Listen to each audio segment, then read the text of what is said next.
must be done. Jah work must be done. Jah work must be done. Work in the east, work in the west, work in the north, work in the south, work over there, we work over here.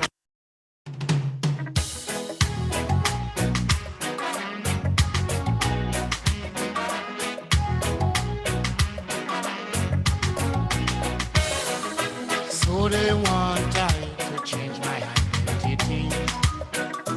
Musically. So they want I to change my identity. Musically. Some music race, commercial race, political race.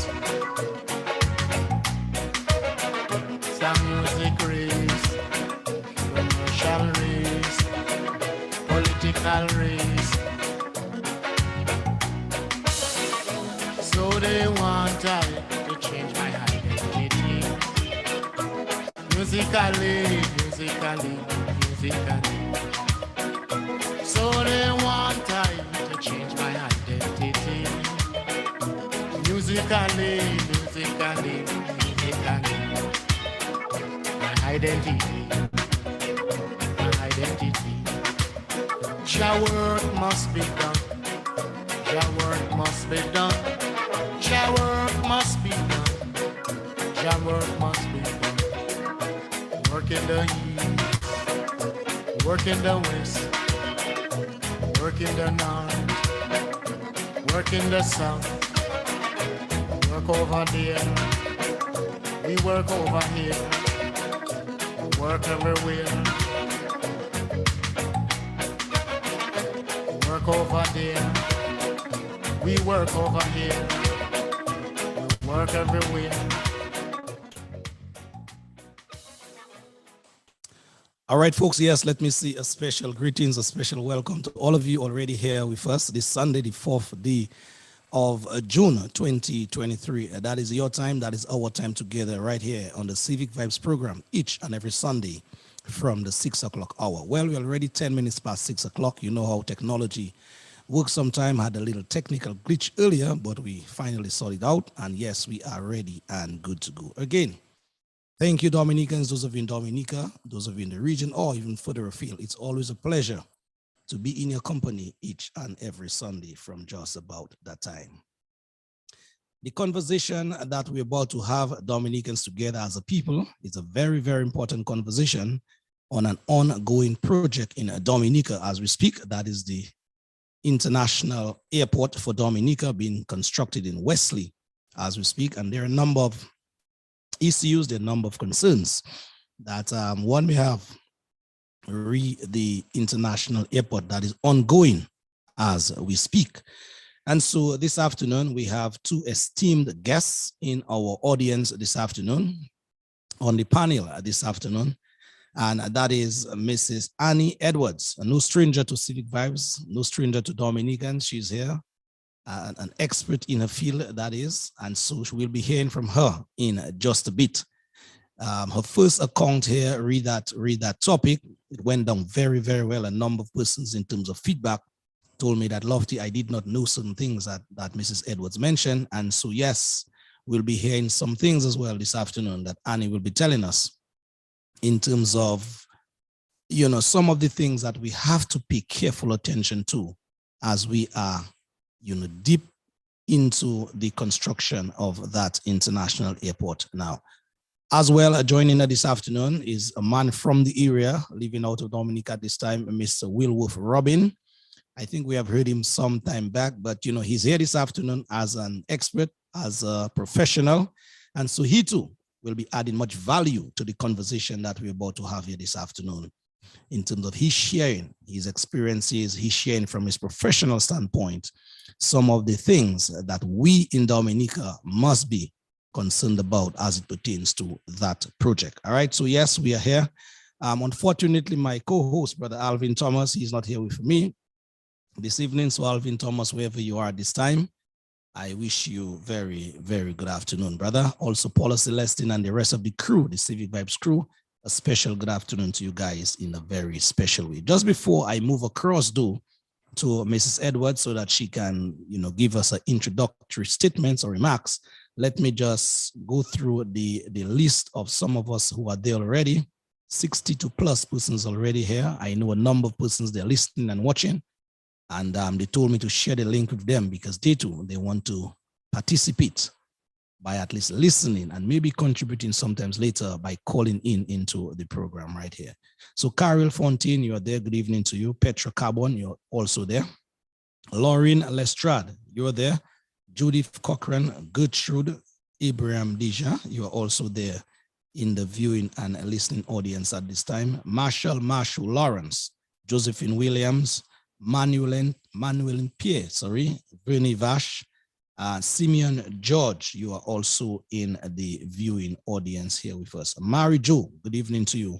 And the list goes on and on. Folks, it's already 15 minutes past that good hour of 6 o'clock. So without further ado, let me ask you now to share the live as we're moving on. And let me say a big hi and hello to Mrs. Edwards and welcome.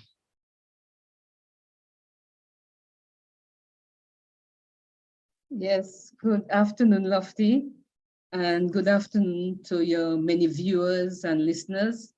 Thanks for inviting me to Civic Vibes once again. As you said earlier, I am Annie Edwards. I'm a former Chief Physical Planner at the Physical Planning Division, and I'm a specialist in natural resource and environmental management. The last time I was on this program, I presented on the legal requirements for construction of the international airport. So we went into all the law, all the different aspects of the law. I also highlighted the importance of presenting the environmental impact assessment report to the public and conducting consultations within the community. And Lofty, I'm sure you will agree with me that no such consultation has taken place. Anyway, the work is progressing on the airport site, and we have observed some questionable practices taking place. Some of these indicate either that the developers themselves have not received a copy of the EIA, or they are not implementing the environmental management plan, which is a critical component of the EIA report. So the environmental management plan identifies the actions needed to implement the EIA. So it's all well and good to have recommendations, but how are you going to carry out those recommendations? This is what you find in the environmental management plan. So based on some of the things we are seeing there, we can just assume or make a broad statement that the environmental management plan is not being implemented. Okay, so this afternoon, I'll just go over briefly what the environmental impact assessment is. It is a tool used to assess the significant effect of a project on the environment, and the environment is both the natural environment and the social environment, that's the people affected. And EIA ensures that project developers think about the likely effect of the environment on the environment at the earliest possible time. It identifies the best way to avoid or reduce the negative impact of the project and encourages an environmentally sound project, which is compliant with environmental legislation. So the EIA is not a document you just do and put outside in a drawer somewhere. It's a very important document which basically drives the project. It has to be done simultaneously with the development of the project, and it has certain components which enable you to implement the project in an environmentally sound manner. It is an important component of the development proposal also because it provides the planning authority with sufficient information to justify on environmental grounds the approval, modification, or disapproval of the project. So that shows you how important an EIA is. When if things were done normally at the same time that the project proposal is being submitted, the EIA has to be submitted. So persons who are reviewing the project will simultaneously look at the EIA report, and based on what is presented there, they will look at all the different issues, environmental issues, and based on the recommendation to address these issues, then they may go ahead and approve or disapprove if the issues are not being addressed properly. So that's how significant an EIA is. And it, therefore, as I said earlier, it cannot be stacked away there and not implemented. Yeah. Now, the reason why EIAs have been just before you go into the reasons for the EIA, that all important report that must go into any project, Mrs. Edwards, let us just give Mrs. Robin now, Mr. Robin, sorry, a chance now so that he can sort of introduce himself to the listening public. And then we will sort of have that, back and forth in terms of the conversation. Mr. Robin, good afternoon. So in a very special way, welcome to Civic Vibes. Good afternoon, Lofty, and good afternoon to all your many listeners. It's good to be here today. I am from Wesley. In other words, Wesley Mikumo. Some people always want to hear the Kokoi. You were from Wesley. Talk like a Kokoi for us. No, Wesley Mikumo. That's all I will say for now. But so that project is obviously of interest to me as of any other Dominican, but more so it's happening right there in my community. So I have been following it from the get-go and trying to keep up with as much information, the little information that trickles down to us as much as possible, because it seemed like the information is not readily available, which is kind of a little strange on a project of this nature, the biggest capital investment ever in the history of Dominica. So I've been following. In fact, I even make this this group that I basically dump every information on there, whether it doesn't matter from who it comes from. I just let people make their own decision. I have it West the People International Airport Talk. I have a Facebook group for that. So yeah, so basically I'm gonna be looking at things from more the engineering side and also what I've been hearing from the people on the ground, because I've been interacting with a lot of people on the ground, obviously. So they have been telling me certain things, some of the negatives, some of the positive, and so that's where I'll be sharing some light on what I've known over. So it's gonna be maybe a not very specific, but more a broader area. And then maybe you could ask, but my area of experience is mainly in structural and geotechnical engineering. So maybe I know this project involves a lot of soil movement. That's the biggest one, the biggest thing on there. So that area, I assure you, I can share some light on that aspect of the project. So I will stop there. Yes, indeed. Thank you very much, Brother Robin, indeed, for you letting us know exactly where you'll be taking us this afternoon in terms of your expertise. Yes, folks, just before we get back to Mrs. Edwards, read the reasons why the EIA. Let me just tell you, folks, that you can call into the program when we open up that space for you. The numbers are 245-2396. Again, let me repeat that number. The numbers to call, they are 245-2396 or 615-9470. These are the numbers to get your voice part of the conversation we're having here this evening. I'll be plugging those numbers in the live feed so that, just in case you did not catch it when I said it. All right, Mrs. Edwards, yes, again, the reasons for that all-important study, the EIA, as you were telling us earlier. Just unmute, we're not hearing you. Yes. I was making the point that it is the failure of many projects in the past that have caused development agencies to develop this concept of EIA and push governments to get them as part of their planning process.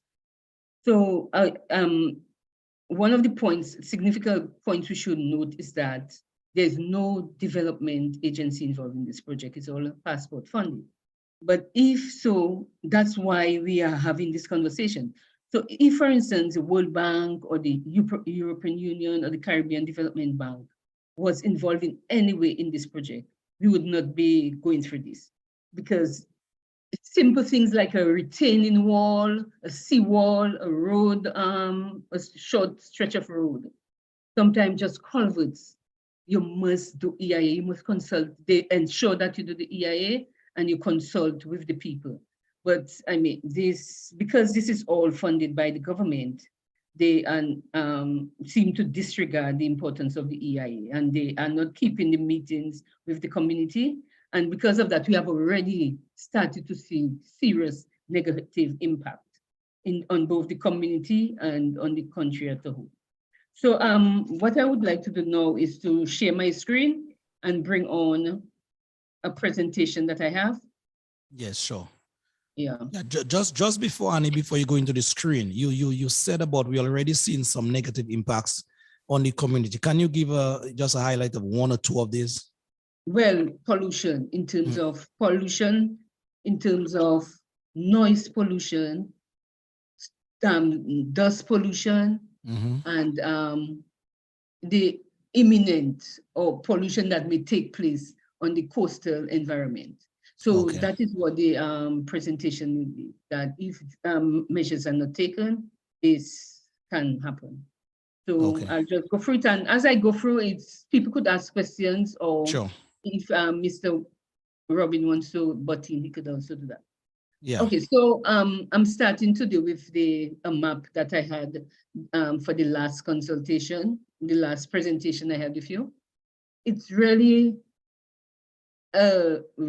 just a simple map, giving an idea of where the airport will, the alignment, the possible alignment of the airport. And as I said earlier, this was done by Mr. Robin himself.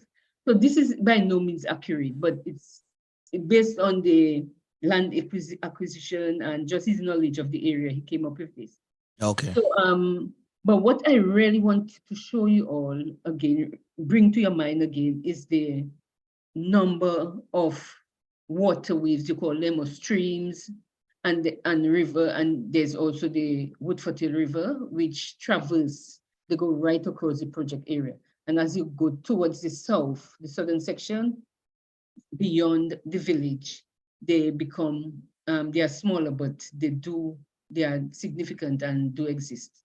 So as I go through, these are some of the things that you just need to bear in mind. Just think of the topography of the area. And because of that, it's very important that certain things take place. Sorry. Okay. So what are some of the issues and concerns of the area? This is a picture that I took yesterday. This is exactly how the northern section of the area, which has been cleared, is looking. Okay. That is this is the northern section, the area towards Woodford Hill. You can see that all the vegetation in this area has been cleared and the soil is exposed. Loose soil is exposed. Now, bear in mind that this area, as I said, has a number of tributaries. Some of them may appear as dry ravines right now, but very soon we'll be seeing that, a different situation. Now, this picture shows the clearing that has taken place on the southern side of the road. So bear in mind that the road basically divides the project area in two. So about half of the airport will be in the north of the existing public road, and the other half will be in the south. So both areas are critical to the development of the area. They are equally important and critical. This is the northern section, and this is the southern section. So you're standing on the public road, you're looking towards Marigot area. This is what you see. Land cleared of all its vegetation. There's a concrete plant, I think they said, taking place under construction very close to the road. Now, right away, this raises a number of questions in your mind. First of all, most importantly, we are in the middle of we are in the start of June. We all know that June is the start of the hurricane season and the rainy season. And we must be all concerned about this total exposure of all this land. Now, I see a lot of people, are happy saying the airport is coming, is ready, is being constructed. But from the information that was given by the developers, we were told that the EIA was complete, but roughly around 60% of the tests were yet to be done, and the plans were still obviously in the process of being done. Now, when the based on the rates that the tests were done in the past, some persons estimate that we might end up another 2 years before work actually starts in earnest. So, it's just a bit disturbing to see this high level of exposure of this soil. I realized that whilst we were there, and it's obvious that they have started to do excavation of the soil because there must be some leveling that has to be done. But we have to bear in mind that 8 rivers, 1 river and 8 smaller streams or waterways traverse this area. Now, all, at least 2 of them flow towards the Woodford Beach. Woodford Beach is the most pristine coralline beach on the island. It's right there. Now, the reason a beach like that exists, a coralline beach, is because there is no heavy, no major river flowing into the beach. So for instance, Melvin Hall, you'll never find a beach like that at Melvin Hall because, there's this constant overflowing of the river every time it rains heavily. A lot of siltation occurs and so on. So you'll never find a beach like that in that area. But in the case of Woodford Beach, the Woodford River is a relatively small river. It meanders a lot. So by the time the water reaches the coast, most of the silt has already settled. And also it has a kind of drowned the river mouth. So there's a lot of sand at the river mouth. So, it filters the river, the water. So that is one of the reasons why corals flourish in that area. And because and that's also one of the reasons you have such a lovely beach there. Now just think of this project taking place, and we'll have some serious floods taking place during the hurricane season and so on. All this material is going to be taken directly to the coast. So it's just, the only thing we can hope is that some measures are being taken to mitigate the impact of having all this land exposed. Now, maybe Mr. Robin, who's an expert in that area, can tell us of some of the measures that he knows that's been taken. So if in fact there's an EIA and the developers have the EIA to their disposal, or they are aware of how you deal with it, there must be some measures that have to be taken, that should be taken as a matter of urgency to deal with, to mitigate the impact, to prevent. There are things like something they call silt curtains to protect the exposed soil, so that when the water comes down with the full volume, it doesn't just carry down a lot of soil to the sea. You also have on that coast a lot of lobster banks. We all know that, all just off the coast. And then you also have whales in that general area. But one of the things we must remember is that corals cannot exist in a silty environment. The silt kills the corals, and this eventually will lead to the destruction of the beach, because it's the corals that create the kind of almost white sand to create such a pristine beach. So that's one of the major concerns, and we hope that the project developers can tell us how they're going to mitigate the impact of destructive storms that may occur during this hurricane season. Another issue that I looked at yesterday was the deposition of the material that is being excavated. So as you can see, there is some excavation taking place. And this material is deposited at Cabana Beach. So what you see there is some of the deposition that's taking place at Cabana Beach. Now we know Cabana Beach, at Cabana, you call it Cabana, but there's a beach and the Londonderry River Yes.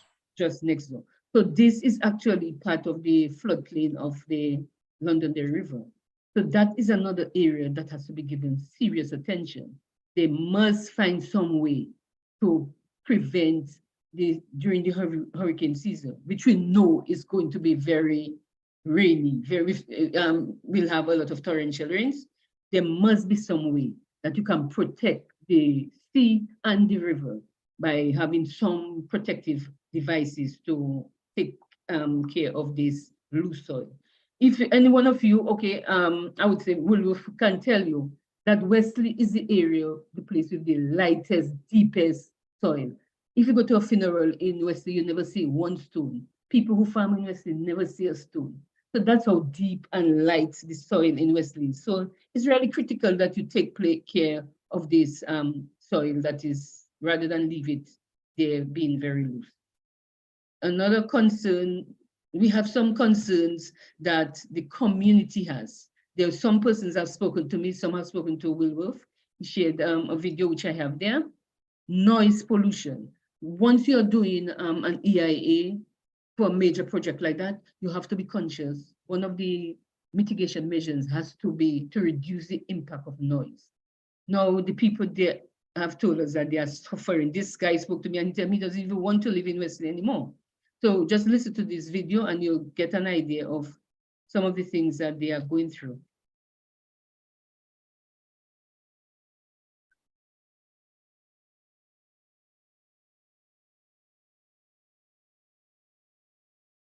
I think you need to turn up your volume, Annie. No, I think you need to share your song. When you go to share your screen, there's a little link there's a button that you have to check share sound of your computer also.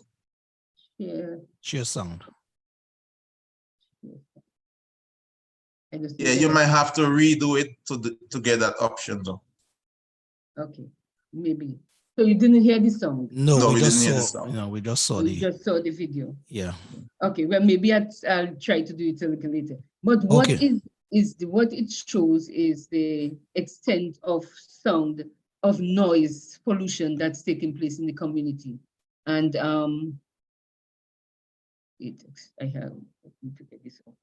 And one of the things I noticed is that throughout the village on the road, you can see these signs which say keep clear. It says keep clear from Monday to Friday from 8 a.m. to 4 p.m. So basically they are telling the people, you just have to clear the road. Just imagine the businesses along this road that everybody, no parking, you clear the road and let the trucks pass from Monday to Friday from 8 a.m. to 4 p.m. Lofty, can you imagine? And this it's a pity you didn't hear the song, but it's very, very piercing. And well, so, Annie, just to add to the conversation here, Friday, I was in Wesley, as I told you guys, in private conversations. And the level of noise that emanated from these trucks while I was in Wesley for just about 10, 15 minutes, I asked the person I was doing business in Wesley, how are you staying in Wesley? And the conversation started from there. And the person was telling me, Lofty, we are really, really out of our depth in terms of the level of noise that come from these big trucks going up and down the road ever so often.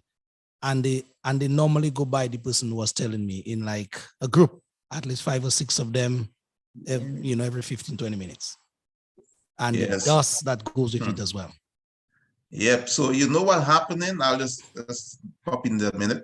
Yeah. So this site is what you call at what looks like a cut. So you have to bring in material overall, it's a field site, right? Yes. So the site to the Woodford Hill is much higher than the other area close to Wesley. So they're gonna be excess material to get down to the level at which they design. So they are dumping that excess material on the other side of the community. Now, someone pointed out that to me, that on the Woodford Hill estate, the current Geese estate close, there's also a big area of land that could potentially be another area that they could dump it, which has fewer people live. It's further away from, so they could maybe choose that. So, but again, there's always some kind of impact, because when you expose that amount of soil and they don't put those silt fence. We have two type of silt fence we normally use. I never see them use those in Dominica to protect the stream. In a case like that, you need what you call a super silt fence, where they reinforce it. And that prevents the sediments from getting into the waterway. The very, very fine ones will get through, like some of the clay particles, but for most part, it will prevent the majority of that. So so that's what's going on there, dumping. And that's just the beginning, because they're also looking at a quarry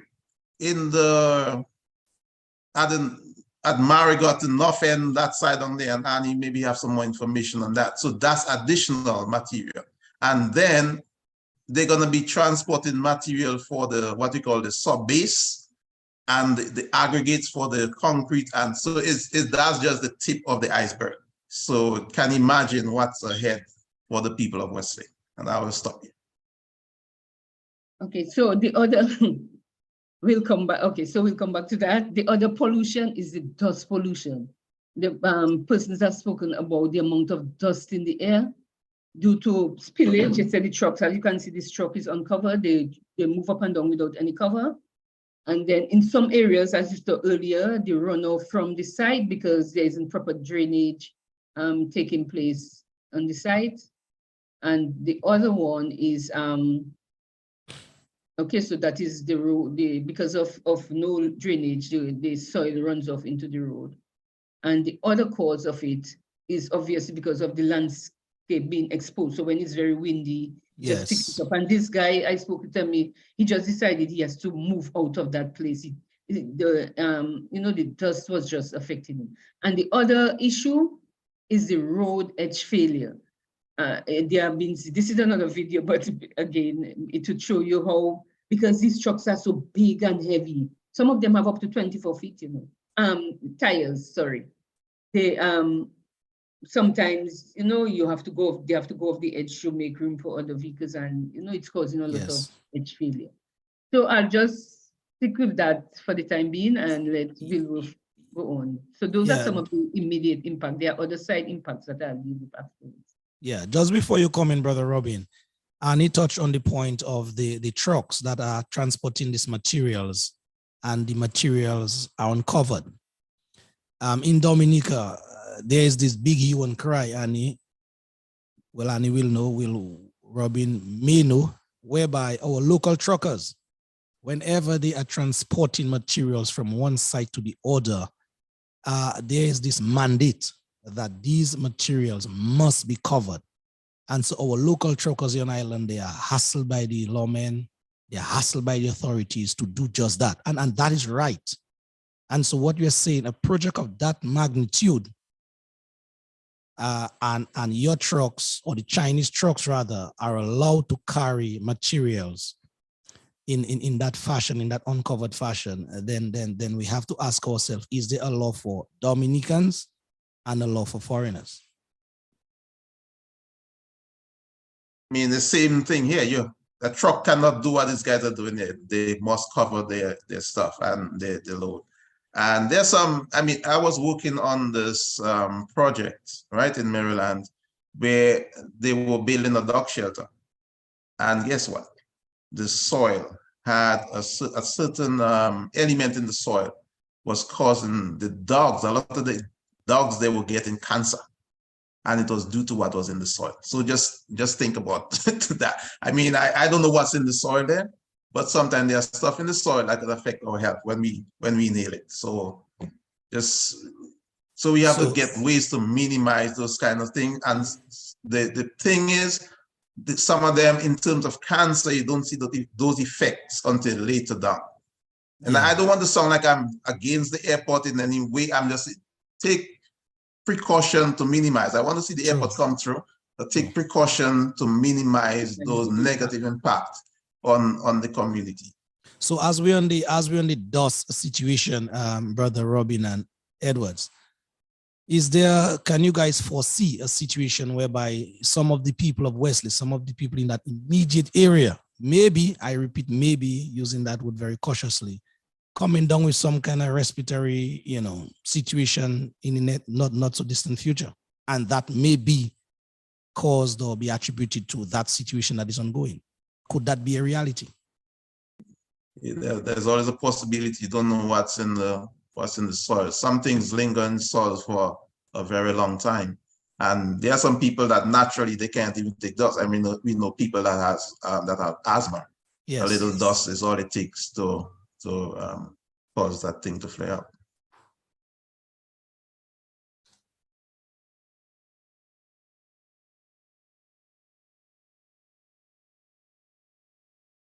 Yes, that's a big possibility also. What I would advise the people to do is check, go to your doctor at a very early stage.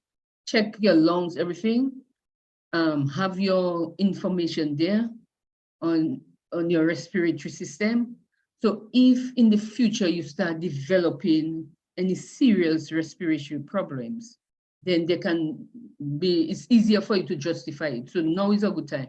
I know once we had an issue with quarry, people in the Layu area complained about a lot of respiratory problems. But one of the problems they had was that there was no evidence of whether or not they had these problems before.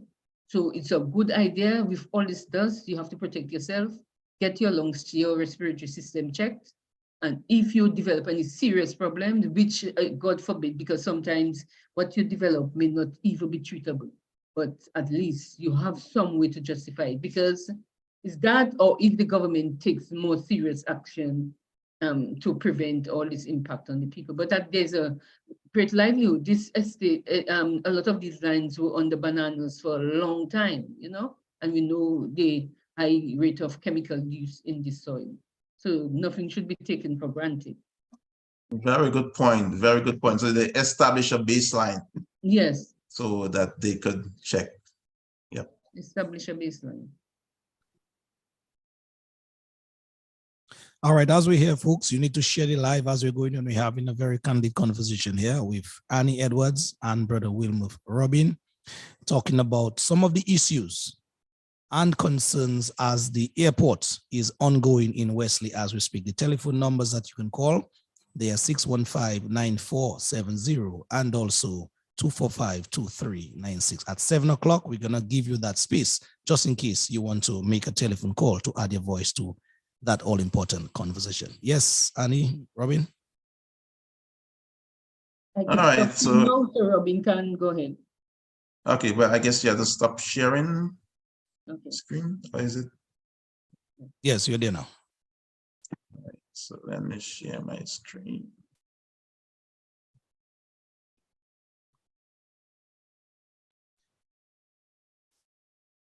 All right, so Annie, just to sum up basically what you said whilst Robin is getting his screen shared here, the importance of the EIA, of an EIA project like that, and it cannot be underestimated. Exactly. In a nutshell. That's it. Okay. And it is a document that it's a working document. It's something, it has to be worked on before the project starts and throughout the process of developing the project. It has to be implemented. And even there are certain aspects that have to be implemented even after the project is ended. So this thing about, the other thing is that if it's made public, then the people can be more aware of what's going on. If they notice, for instance, that the project, the EIA said such and such is supposed to be done, and the notice is not being done, then they can take the matter to the authorities. But right now they know nothing. They have not been consulted on any aspect of this project. So it's really a bad situation that they are in, and there's still enough time for for the wrong to be made right. Sure. Yeah.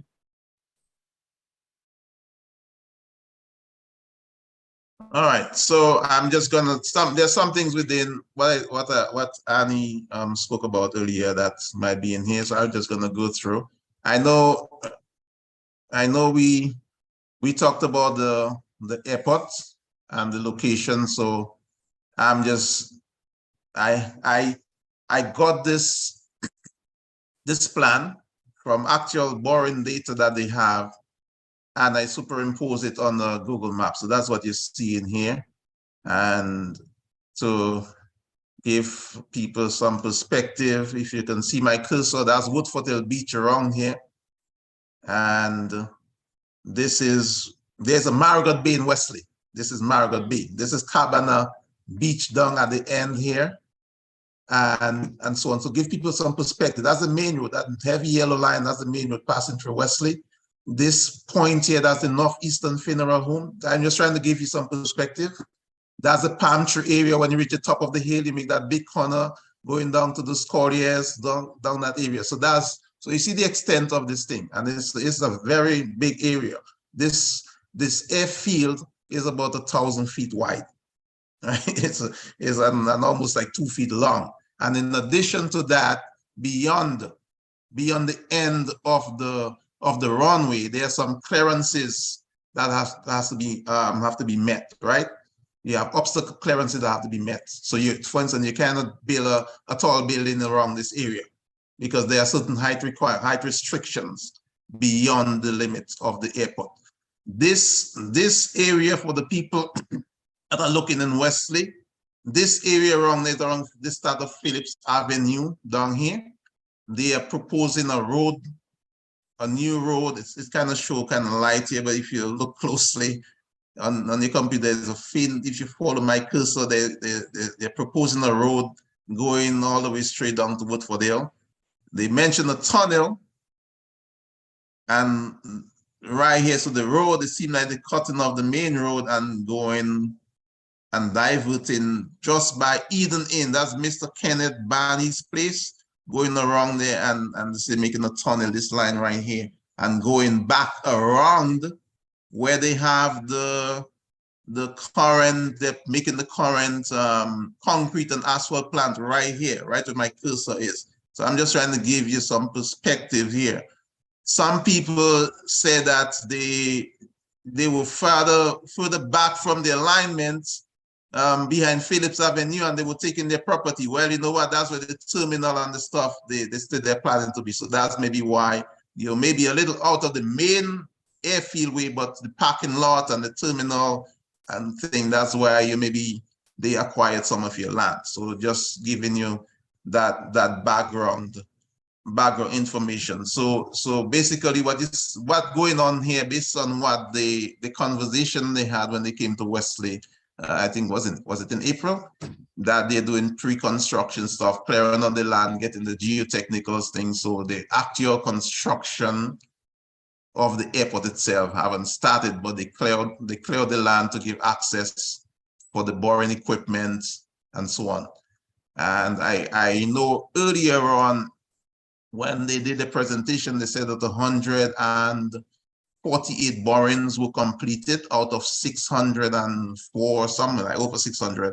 But the guy said that they increased the number of drill rigs that they have. So I heard when Mr. Johnson was on MAT, I think he said that there were 204 completed, something like that. So they still have maybe up to 400 to go. It could be less, depending on how consistent the soil is. And so that's what's happening there right now. So all this area, a lot of this area is cleared out right now. A lot of the soil is exposed, and they are taking soil from here and dumping it on the other side of the village. So the new development is not shown here, but the new area that they put in Wesley is around that area over here, the Joe and Mambury area. All right, so just give you just an overview of what is going on there. All right, and all right, I did a profile from Google Earth. I could draw a line and you could get a profile of the. So when I said that they were excess, look like they're excess material, that's what I'm talking about. So if you look that line I drew, that's approximately the limit of the runway of the airport within that boundary here. And if you look, you remember when you were doing in school, and you have your little squares and you could count and see what area in terms. But if you look at the area here, they have to cut here to lower it, to level it down, and fill up here, you see there's more cutting and fill. So that's why they're gonna have excess material. And I think that's why they're dumping some of that into the Cabana area. I'm seeing that they could be over 100 feet cut in some area. I mean, we're talking about a lot of materials, a lot, and it's just started.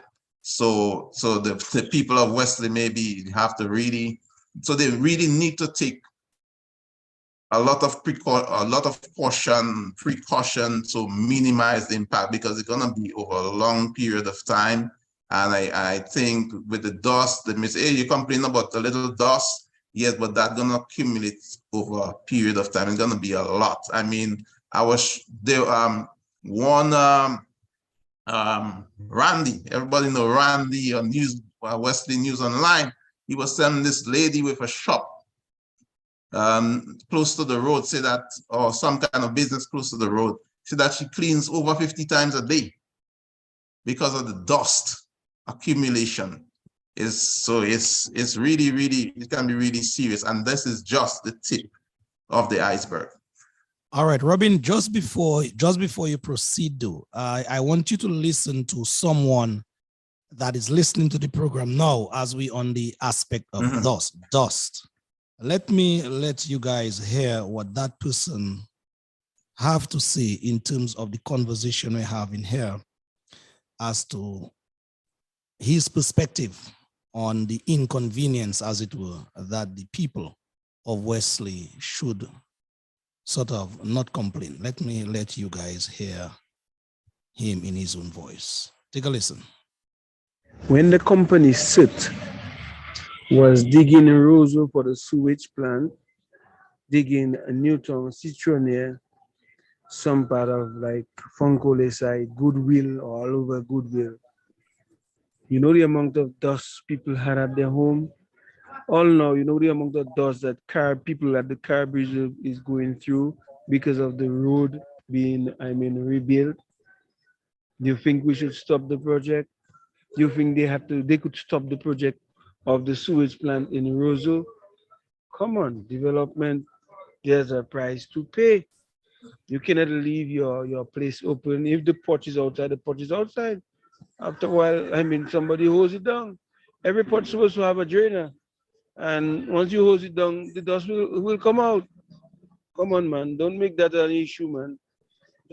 After all, man. Development come with a little disappointment like those things. What is dust, man? You get rid of that. That's dirt, you know. That's dirt. That's labu. Wesley people are customers of labu. What do you think? Come on, man. Well, you know that there's a level of ignorance here, I will say, because I told you a case of what happened. I know there'll be dust. It's impossible to stop the dust. I'm not saying stop the project, but do things to minimize the impact. Maybe they need to water more. Maybe pass the water truck more often. Maybe hose down sometime, But we have a lot of rivers. They can get water, wash down the place, but do things to minimize, because that project in Wesley, what is going on in the Carrick territory, what happened before, is nothing. It's nothing compared to what is going to happen there. There's going to be a lot of earth movement. So we're not saying shut down the project, but we have to express concern about, because it can affect people. Because it's not affecting you. The dust is not affecting you. That don't mean you should just say, hey, man, what is the dust? It's affecting some people, seriously. And I told you the example with the case where there were some things in the soil for that dog shelter in Maryland, where the substance in the soil was giving the dogs cancer. We don't know, as Annie said earlier, they were using, back in those times, we used those for farmlands. There were a lot of stuff that was used in the soil, and they stayed there sometimes for years upon years.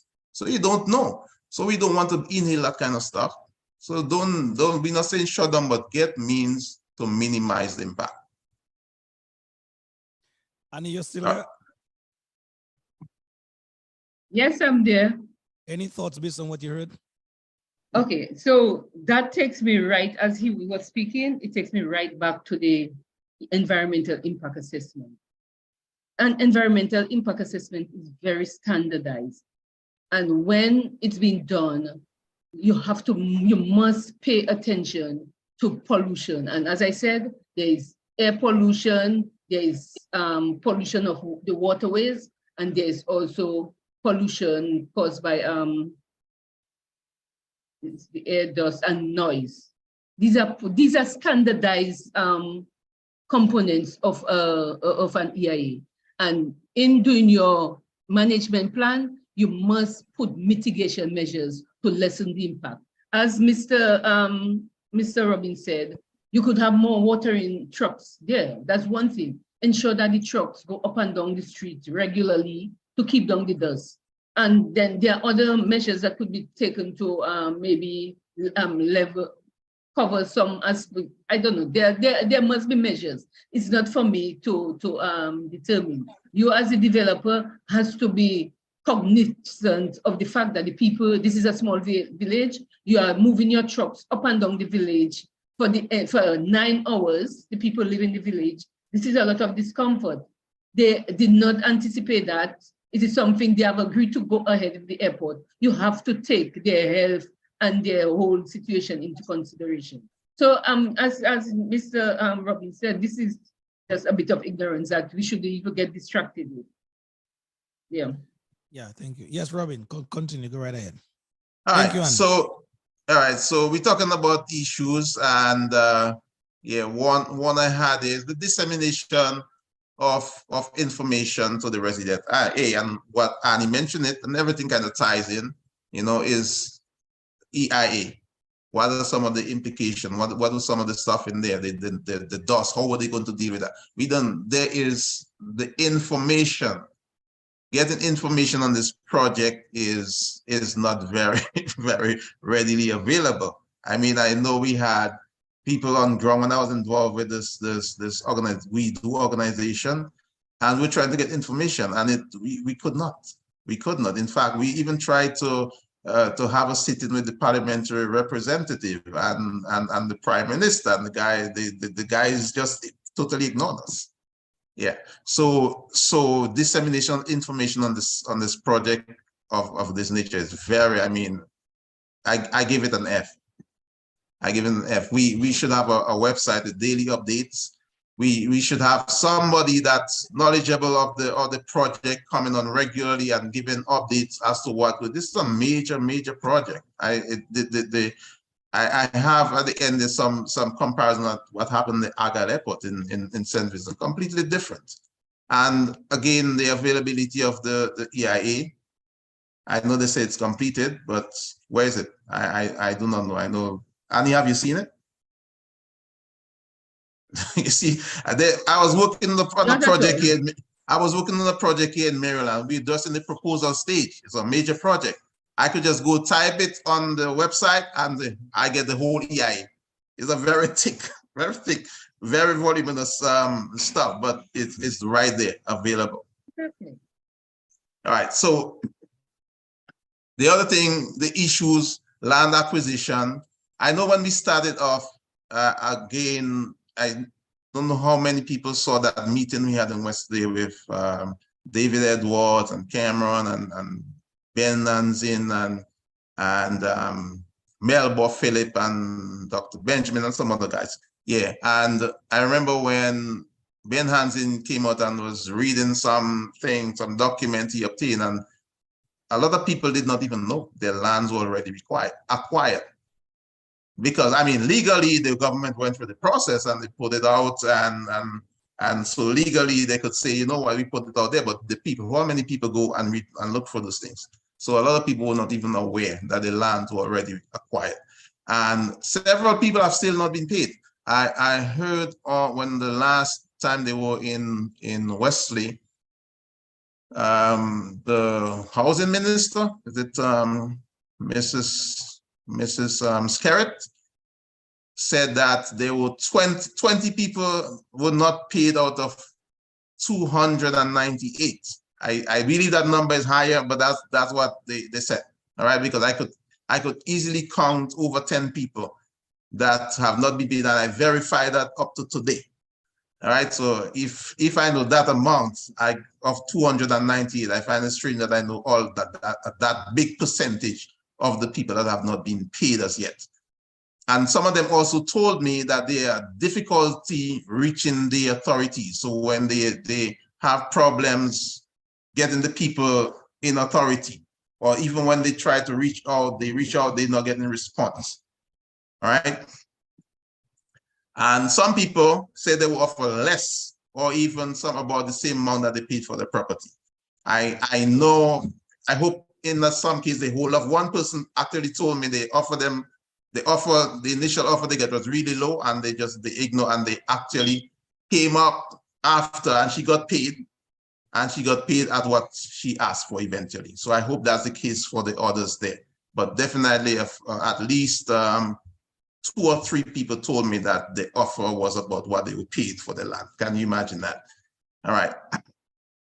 I heard also that under the construction aspect, I heard people say, man, that's a lot of land. I heard some people question the amount of land that they get for the airport. Is it too much? Well, when I looked at what is there so far and on that graph, the plan I showed earlier on, the airport takes up a lot of land. An airport of that nature, it takes a lot of land. So it's gonna look really big to us because we never see anything around that size yet. I'm sure if I take it that I'm bringing the USA, it will look really small because Dominica is relatively small, and we try to the things we are accustomed to.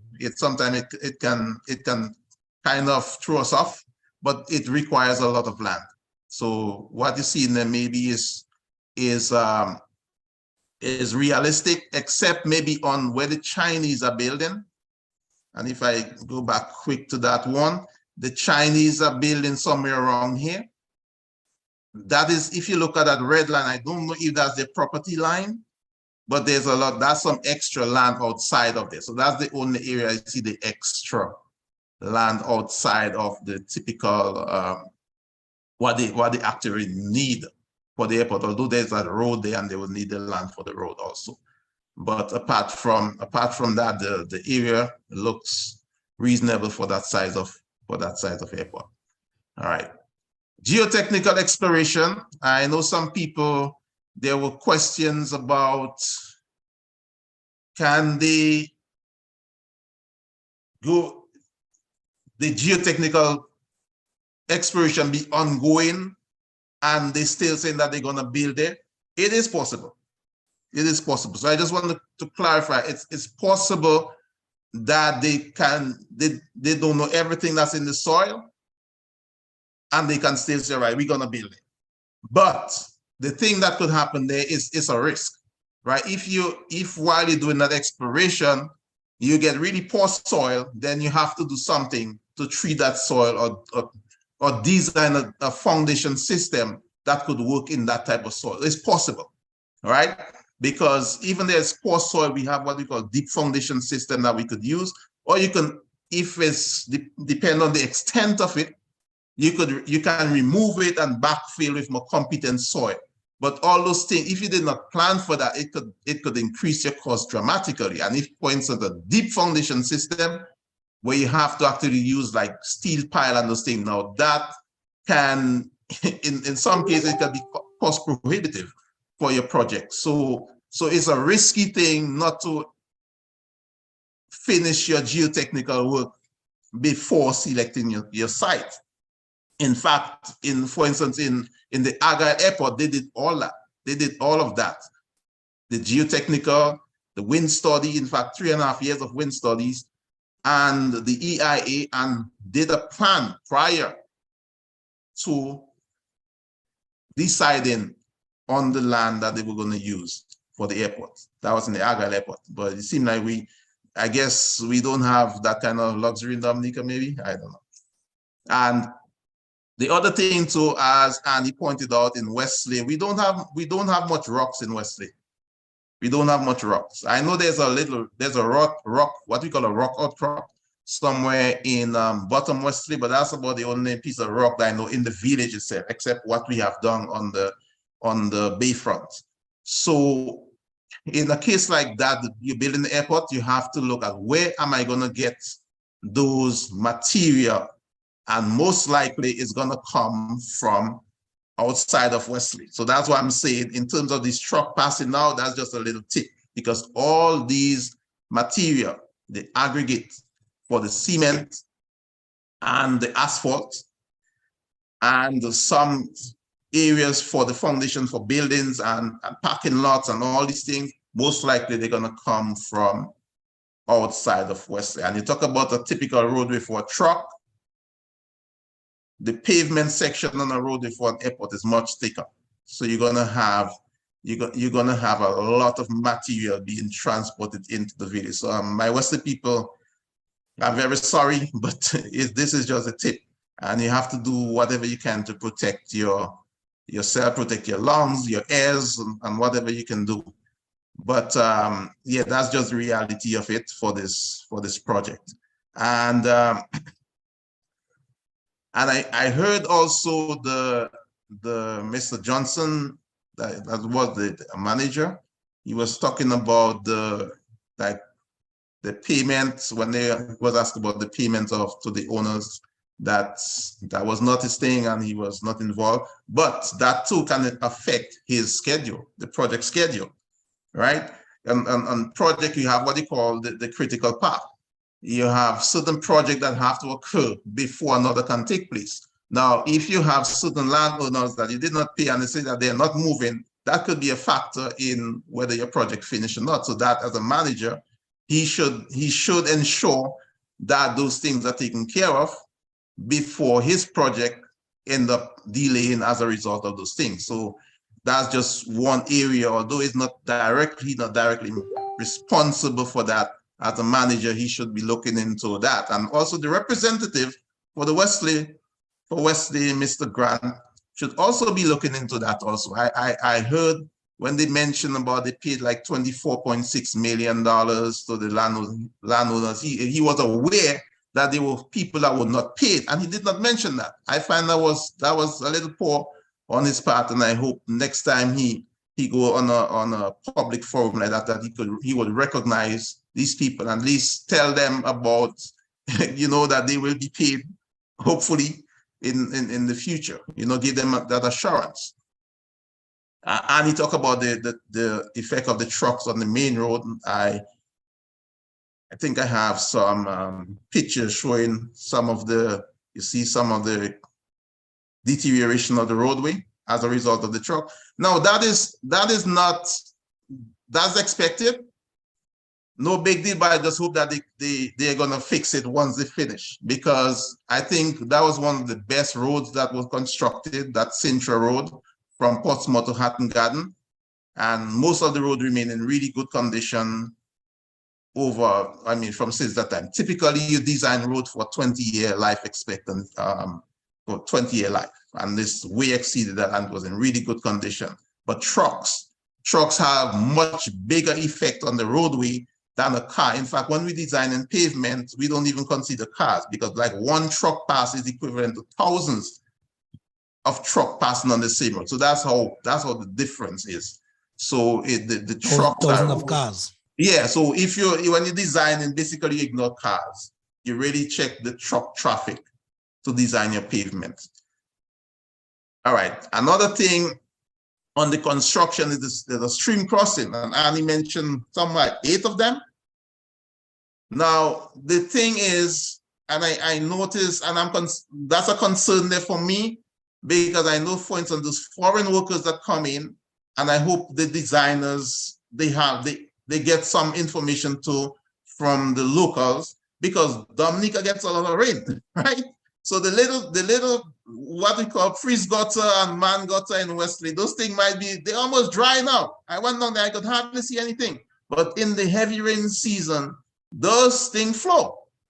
And if you don't cater for them getting across that 1,000 feet plus airfield, then if you put a little culvert in there, a little 24 feet diameter, and it got blocked, you see what happened in Maria and the hurricane. Big trees get down in there and they can block those things, and you have a dam forming on the upstream path. And Wesley could see flooding that they've never experienced before. So in a case like that, and I think I mentioned that already, when you're designing for those things, you design not just to let the water alone pass through. You have to consider those debris. You have to consider inspection. And as one of the construction manager, I think, he said that project will be there until Jesus Christ comes. So you have to build it to last for a long time. And if you want it to last for a long time, you have to build it in a way that you can maintain it. And if you have to maintain it, people have to be able to access inside those culverts. So I hope that they're thinking of building some big culvert, at least some 6-foot diameter, where somebody can walk through. I inspect culverts and bridges all the time. Right, you have to walk in there. If you have a 3-foot culvert, there's no way you're gonna walk for a 1,000-foot culvert in there. Over time, those things accumulate debris and all kind of things, snakes, all kind of stuff in there. So you have to build it big enough where people can get through. So that is gonna be a very expensive part of it, because you have basically you're gonna have like 8 tunnels passing under the airfield. Because and you want to support it properly too, because you don't want them to settle. If they settle, that means the airstrip above settles, and it doesn't take much. There is very low tolerance when it comes to designing for these kinds of structure. And we mentioned about the excess dumping of material already on the other side, what it causing the noise and the dust, and the traffic is also an issue. You see those trucks take up practically the whole road. And the protection of the waterway, we mentioned that earlier on with the silt fence to protect the stream. It doesn't prevent 100%, but it's effective in preventing the majority of the stuff getting through your waterways and affecting things like the coral reef, as Annie mentioned earlier. All right. All right, I think I mentioned that last part. Now, the other issue that the people of Wesley have, and at least one person pointed that out to me, some of them were relocated, but they have not gotten their titles for the land in the new location. One person indicated to me that they said that they would get the title in 6 months, and it has been over 2 years now, and they have not gotten the title as yet. And I'm certain that is not the case for just one person. It's several persons that were relocated that haven't gotten the title as yet. So you accept a payment, you even build a house, and then you can't get the title. That means your ownership of that property, there's a problem right there. All right. The other thing I see with that, the expansion of the village, I mean, it's nice houses. Some people that didn't have houses got houses, and that's a very good thing. Very good thing. The houses, I think, especially those that were built by that contractor from Dominica, I think those were built very good. They were concrete roof, look like very solid house, good, that can withstand hurricane and everything. So that's a good thing. All right. But the roadway going to there, the road that we used to drive on from since we had bananas way back in the 80s. I was driving up there, for instance, going up to the Joe area last year, and it looked like a one lane, basically, and grass so overgrown on both sides of the roadway. And I mean, if we modernizing and developing, we could even realign the road, widen the road, and so on. And I find that was a little short-sighted on the part of those developers.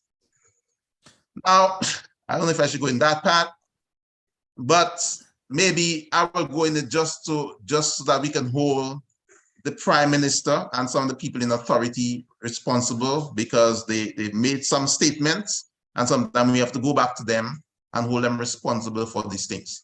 All right. Now, I heard the Prime Minister said several times that the people were gonna get paid in March. I remember there was a news out, and he said that they would be paid in a few weeks. That put him in April, that everybody would be paid. Now we're in June, and I verified today that a lot of people haven't been paid as yet. So a matter of fact, Robin, it just stick up in there. One person is writing here. That person goes by the name of Wesley Pentecostal Church on social media. I don't know if that's the whole church or that's one body. I think I know that person. But that person says there is no way. There is way more people, that have not been paid than the 20 people. Than the 20 people that you mentioned before. I believe so.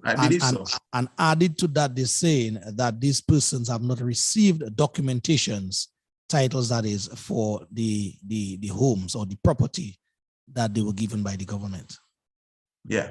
I wish I knew that, but some people, I don't know why the people seem very quiet. I don't know. I think Western people are more, it's like people change. So we used to be a little braver before.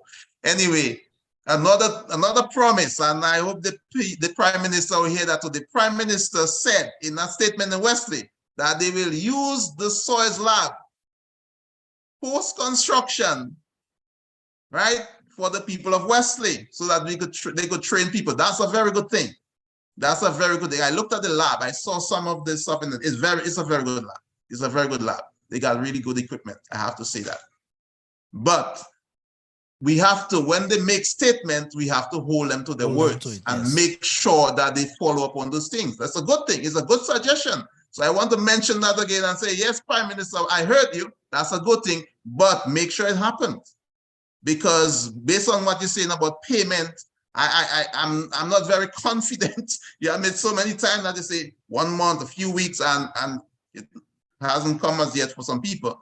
But we're gonna hold you for these words here. All right. He also said that he will be looking for concession for the people of Wesley. So Wesley people, you hear me? Wesley, Woodford Hill, Palm Tree people, you hear me, right? Concession for the Wesley, Woodford Hill, and Palm Tree people that are doing business in relation to that airport. So hold the Prime Minister at his words on that, because that's a good suggestion. And I want to see that for my people. All right, he also mentioned about leasing of agricultural lands. I would prefer they own the land, but if you lease and you can get the benefit from the crop, that's a good thing too. And the other manager that was there also mentioned that they will be employing more contractors once the airport comes in, so it picks up, like right now this is preliminary stuff. So those things, I want us to hold them at their words on those things, because we should be seeing bigger economic impact for an airport that is right there on the one nose. And also in that same light, the redevelopment of the St. Andrews for skills and trade, right? That's the words of the Prime Minister. So we want to hold them to that and make sure we get those benefits. All right. I had just the comparison with the, let me see here. That was supposed to be comparison with the Argyle Airport, but I mentioned some of the things already. And I think Annie showed some of this picture with the truck. And look at the truck on the roadway. You see it basically takes up the whole roadway. So that's why they tell people to keep clear. But we only have 2 roads in Wesley that runs along there. There's a top road, and it's not wide as this road. So there's a little traffic issue, but I know we can maybe deal with that. And so that's the end of my question here. And if you have any question. All right, thank you, Brother Robin. Just before Annie comes back into the conversation, there are some questions posed by some of the persons who are watching and listening as well. But just before we take those questions, we normally take a break at around 7 o'clock, but it's already 20 past 7. So let us take that break now, and then we'll come right back to some questions for you, Annie, and also Brother Robin, and then we'll pull back Annie into the conversation. Let's take a break right about now. Let's do this from the Midnight Groovers, entitled Regretty.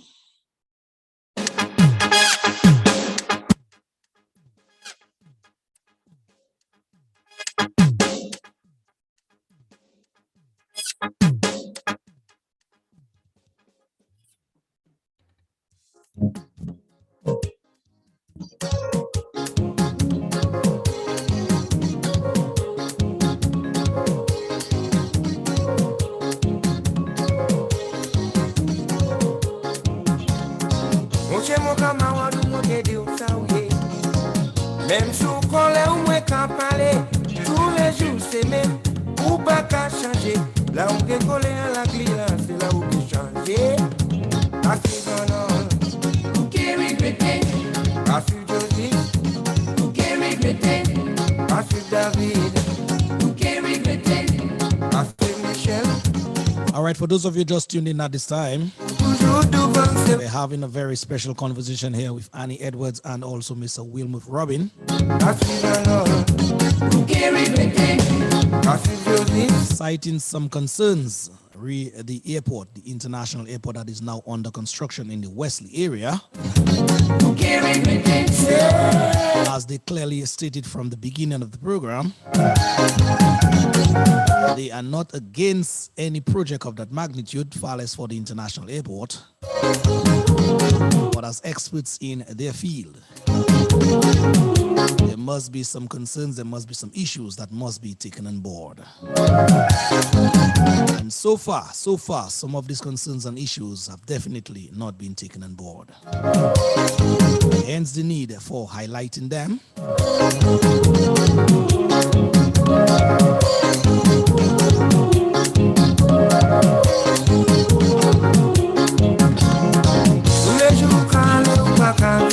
All of you tuned in at this time listening to the Civic Vibes program, welcome on board. It's always a pleasure to have you each and every Sunday.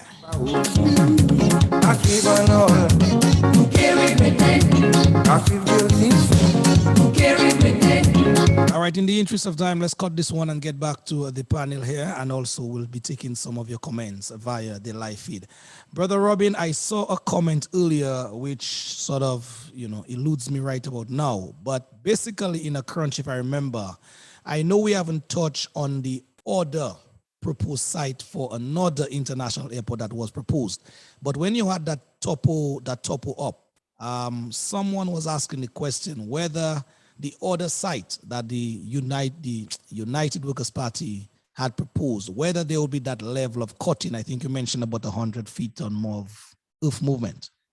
That person was just inquiring. I kind of prepare for that, because you had mentioned something. So I do have a profile. What I don't know is where the finished profile is gonna be, but that one has an issue. I will share my screen. Sure. Yeah.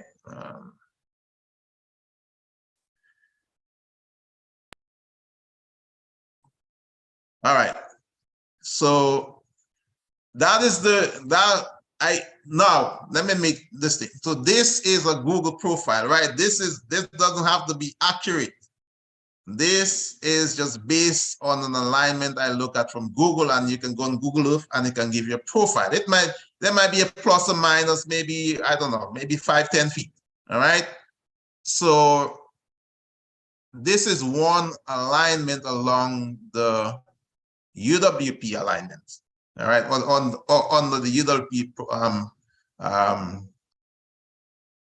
proposed airport. All right. Now, there's some issues that I'm seeing here. All right, first thing is at a higher elevation, and that's not, it's fine, it can work, right? At a higher elevation, it can work. It looked like there's less waste on that one. So in terms of if the soil that are cut can be reused, in terms of leveling, when we look at this, leveling this compared to leveling the other one, it looked like, just from the look here, it looks like there's less waste. At the beginning over here, there seem to be some issues over here. All right. The other issue I have here is there is that hill or a little mountain kind of close. So it looked like there might be an obstacle issue, because beyond the limit of the airport, there has to be some kind of clearance, obstacle clearance, and there might be an issue on one end over here. On the other end, it seemed like okay, but in terms of the excavation, that thing, I heard someone, I think I pointed that to someone sometime. They said they were talking about cutting off some of that area over there, but well as possible, but in terms of leveling out over here, that seam is less waste in terms of if the soil can be reused. Okay, fine enough. Thank you very much.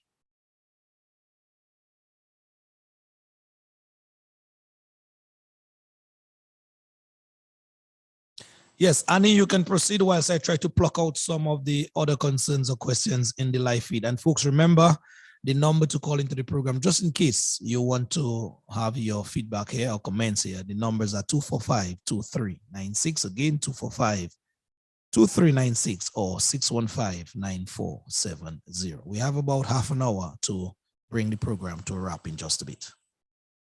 Okay. Just a follow-up to what Bill was saying. You know, when I visited this site yesterday, it was really an eye-opener to me though, because initially everything was covered with trees. But we drove down to a lower section of the village that's closer to the southern section. You know, and I was really amazed with the depth and width of some of these channels. You know, when you look at it at the map, you see, you know, coming from Wesley, a number of small waterways.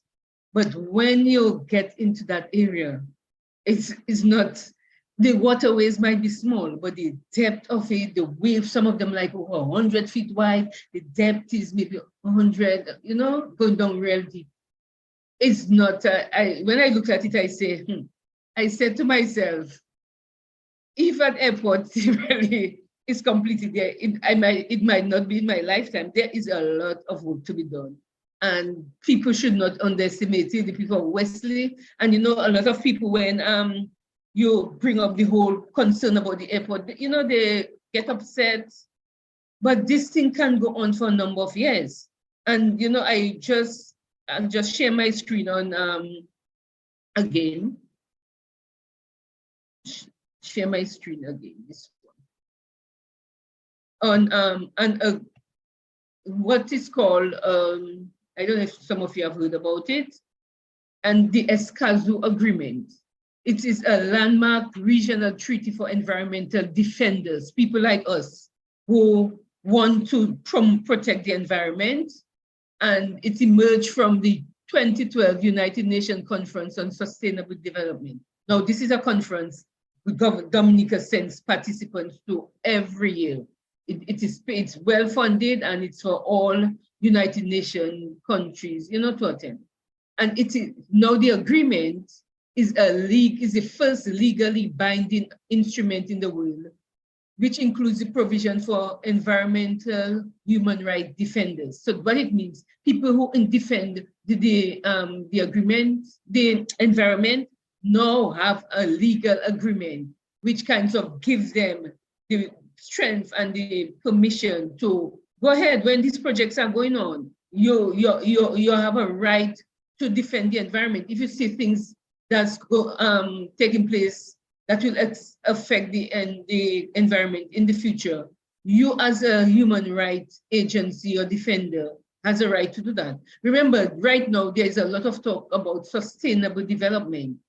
No, sustainable development is development which takes place now. You agree, yes, development has to take place, but it must be done in such a way that it does not impact the ability of future generations to enjoy that same sort of living. So, for instance, yes, the airport will be built in a couple of years, but do you want to lose the Woodfortill Beach, the coastline, for that development? And aren't there ways and means? And there, you know, the world has evolved.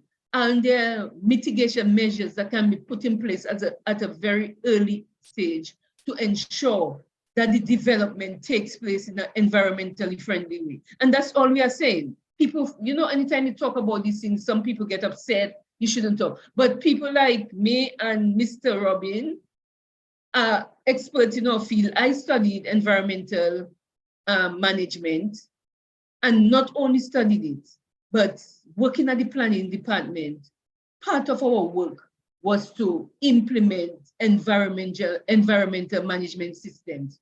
So about 10 years ago, for instance, there was a lot of degradation taking place on the West Coast because of the quarries. And it is the same government which is existing here, which listened to the concerns of the fishermen, the fisheries divisions, and so on, and made provisions for what we call a quarry monitoring team. So a quarry monitoring team set up, which comprises persons from the fisheries division, forestry, planning, environmental health, and other agencies, one or two other agencies.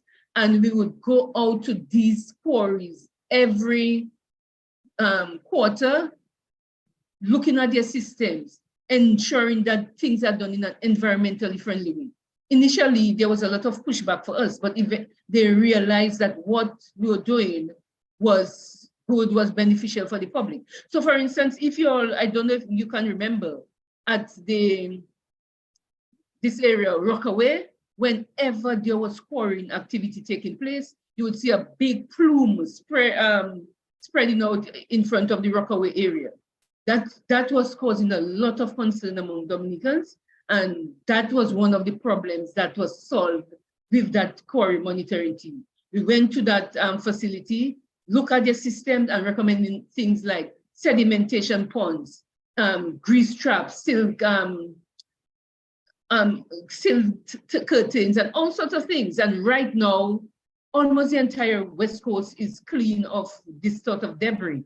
If you stay at the quarry at Point Michel, for instance, you look in that water, the water is crystal clear. As you go down the coast to Kulibistri, Paris Williams, and a number of quarries operate along that coast. The water is crystal clear. You know, if the only thing is that if you don't keep monitoring, some of them do fall back, and I realized one of these days that there was some falling back taking place with one of the quarries. But for 10 steady years, the planning department along with these agencies have been monitoring these quarries and ensuring that whatever siltation that is generated from their site remains on the site and is filtered, the water is filtered before it reaches the marine environment. And it's the same, coming from this background, it's the same thinking that I have, that this airport, I'm not against the airport, but what we are saying, it has to be done in an environmentally friendly way. We should not lose our beach, we should not lose our waterways, we should not lose our pristine environment because an airport is being built. There are a number of ways in which you can prevent this material from getting into this. It's the job of the developers to go and find out these measures. In the case of the people of Wesley, as was said by the Prime Minister, they were as Will also said, these people have not been talking. We are the ones talking on their behalf. So why would you not treat them in a very responsible, in a very respectable way? You cannot, this person is calling and saying, what about dust?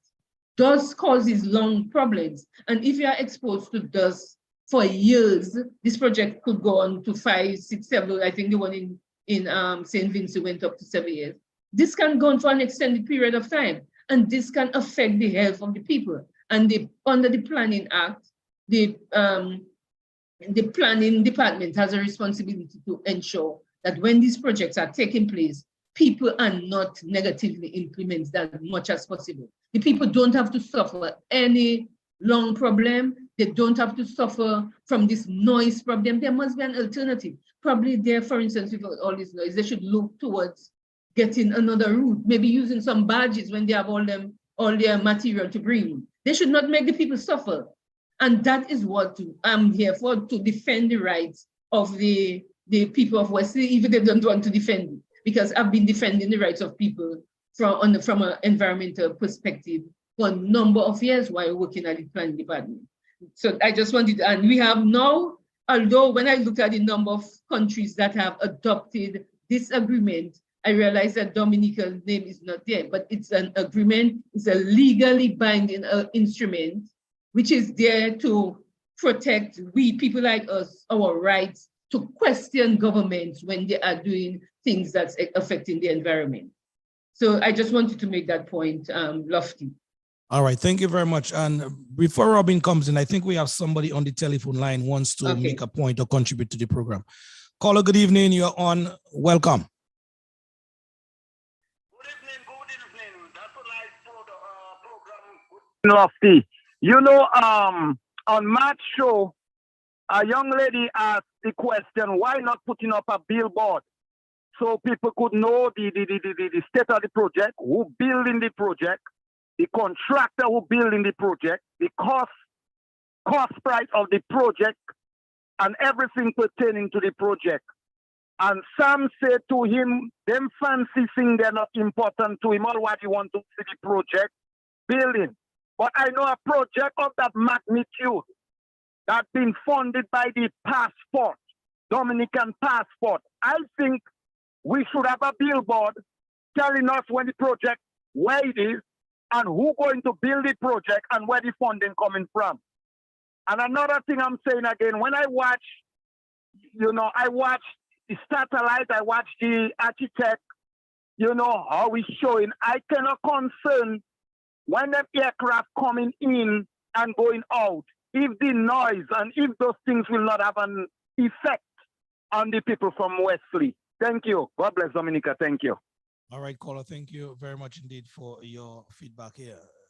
Robin, in terms of the caller's points, and Annie, do you guys want to respond? I mean, typically, yeah, for major project, they put up those signs. But I even think even more important, something more dynamic than a billboard is a website where you can update, and everybody got a cell phone. You can see what's going on. And to be true to the powers that be, there are a number of little billboards all over the place, depicting the airport as to how much information that can be extracted from that to make any meaningful, analysis. Then, your guess is as good as mine. Yeah, and going back to some of what Anne was saying into the environmental protection. I mean, we are boosting ourselves as the nature island of the Caribbean, but a lot of the time, and especially I have not just the airport project, but some other project going on around Dominica. I looked at some of these things and I said, my goodness, that could never, ever happen in the US. And in here, one of the things that engineers, we try to avoid the most is anything dealing with what we call wetland areas, because the permitting for those things is like a headache and a half. All right. When you come to messing with the environment, you get a lot. It's not so sometimes we'll just avoid certain areas completely. But it seems like in Dominica, that concern is just not there. Not there. Yeah, I know, folks, we have basically been zeroing on that is where you guys and strong as the local palace goes. We have been dealing more or less with the EIA studies, the architectural part of the airport, and also the engineering aspect to it. But another critical aspect which we haven't touched on tonight, and maybe that is a whole nother conversation by itself, and but I just want you guys to touch on it, is the whole financing of the airport itself. It is being said to us that that airport is being financed by the Citizen Investment Program. One of my concerns I have for sure is that after that program, after that project rather, would be up and running, let us say if it is up and running, what would now be the impact? Would there be any impact on the population of Dominica? Because 1.3 billion, 1.6 billion we're hearing about. How many citizens, Annie, how many citizens, Robin, in your mind, that would be added to the population to see that project to fruition? An idea, any idea? Hey, is it a few thousands? How much is the passport? I don't know. And sometimes it's like families, right? So so yeah, we will have a dramatic increase by the end of the whole thing for sure. Oh, All I would say about that is that we have to be very careful with that project. I mean, I'll just put on my project management cap and say, if you don't know the scope of the project, then you don't know the cost, because you don't, or you also don't know the time frame for the project. So, you know, just the way the project is being developed, as the project manager said, they are doing things in parallel. This is a very dangerous way of doing a project. I mean, in studying project management, you are told that 60% of projects fail, and it's because the scope, time, and cost were not in sync. So then you end up with a lot of project overrun. So I cannot tell you, because there's no way, if you're a project manager, you can even start to think of the cost of a project if you don't know the full scope of the project. And as Will said, based on what he's saying, there is a lot of work that's going to be involved in that project. That's all I can say. A lot of work, and it's going to be over an extended period of time. Yeah, I'll be shocked if they can build that in by 2026. That will be a shocker for me. Dory Drago is asking, does anyone really believe that the CBI program can fund an international project of such magnitude? I mean, I'll just be guessing on that. I'll just be guessing on that, because I mean, it has been funding Dominica, so they will know better than me. That is outside of my my expertise. I wouldn't know about that. The people that are selling the passport will be able to help you on that one. Help you that. But gentlemen and lady, just before we close here, it would be remiss of me if I didn't punch that one here now, in terms of the experience that must go into a project of that nature. For example, we are hearing about the main contractor, what is his name, Mr. Anthony Hayden. Have you guys ever seen or know of Mr. Hayden involved in such projects? That's one. We also heard of the manager, the project manager. Well, he basically put up his hand and said, if anybody out there is more qualified than him and, you know, wants to take up the post, wants to take up the job, then he's willing to yield. So at least he put that out there. As to whether how genuine that is left to be seen. And finally, the what's a CR5, Annie? The company, Chinese Railway. What? I'm not even so sure. Right. How have we heard of that company in particular undertaking a project of that magnitude? In terms of your research before you came in, you know, the Railway 5 company, and you know. Yeah, I went on the website and I looked. I mean, I know company, sometimes you wouldn't find everything now they were involved with. Yeah. But I did not see an airport project highlighted on there. And what I saw, and I can't say that I saw everything on the website. I was just going through and searching. I saw the stuff in, like, you know, they're doing an airport and you have roads, for instance. They're going to be roads associated with airport. I think I saw they did some road project associated with airport. I didn't see that they did an airport itself, but so I'm not saying that they didn't. I just did not see it. Okay.